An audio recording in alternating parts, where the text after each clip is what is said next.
Le Seigneur dit, Jean 15, 15, je vous ai choisi hors du monde. Il est venu nous délivrer de l'attraction des choses terrestres, dans le but de nous donner des richesses éternelles. Le Seigneur dit plus loin, je vous ai choisi hors du monde parce que je peux faire de vous mes amis. Ces mots ne sont pas seulement réservés aux apôtres auxquels il parlait. Il s'adresse également à vous et à moi. Je t'ai choisi pour faire de toi mon ami, dit-il. Seuls ceux qui ont la vie divine peuvent comprendre ces paroles. Car comment un pécheur vivant dans le péché et les ténèbres pourrait-il être l'ami de Dieu? Toutes les choses que j'ai entendues de mon Père, je vous les ferai connaître, dit-il. Et nous pouvons prouver au monde entier que nous sommes les amis du Seigneur Jésus-Christ, parce que jour après jour, ces vérités, ces mystères cachés, même aux anges du ciel, nous sont révélés. Le Seigneur Jésus-Christ nous enseigne ces choses lorsque nous commençons à marcher avec Dieu. Il nous apprend le secret de parler avec lui, de recevoir journellement quelque chose de lui. De telles choses ne peuvent être apprises d'aucun professeur, enseignant ou autre.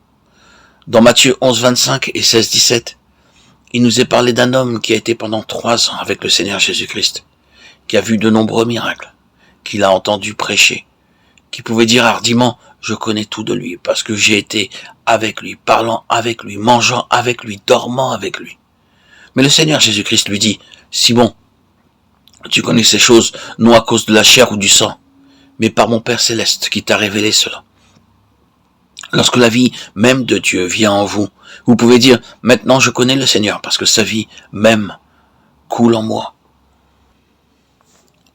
constamment et abondamment. Et que cette vie m'apporte la révélation de sa volonté et de son dessein. Maintenant, il peut me punir et me châtier. Néanmoins, je sais qu'il m'a choisi. Il ne m'a pas choisi pour quelques jours seulement, comme le monde choisit ses favoris. Par exemple, un jeune homme peut épouser une jeune fille, parce qu'il pense qu'il l'aime beaucoup et qu'il ne peut pas vivre sans elle. Cependant, quelques mois plus tard, il regrette son mariage. La pensée de l'homme varie d'une année à l'autre. Mais ce n'est pas la manière de Dieu. Lorsque Dieu choisit, il choisit pour l'éternité. Eh bien, que nous puissions faillir et l'attrister, son choix ne change pas. Dieu nous a choisis. Il nous a choisis pour un dessein et il sait comment s'y prendre pour nous faire accomplir ce dessein. Ésaïe 49, 3. Dieu avait réprimandé Jacob de nombreuses fois. Cependant, il l'avait choisi et son choix ne changera jamais. Cela demanda beaucoup d'années et beaucoup de patience à Dieu pour former Jacob comme un vase élu. Dieu aurait pu dire, maintenant Jacob, tu n'es pas bon, j'ai commis une erreur. Il n'y a aucune espérance pour toi, tu es tellement faible et sans espoir. Mais Dieu n'a jamais rien dit de semblable. Il réprimanda Jacob, le châtia jusqu'à ce qu'il devienne Israël. Dieu l'avait choisi bien avant sa naissance et son choix ne varia jamais.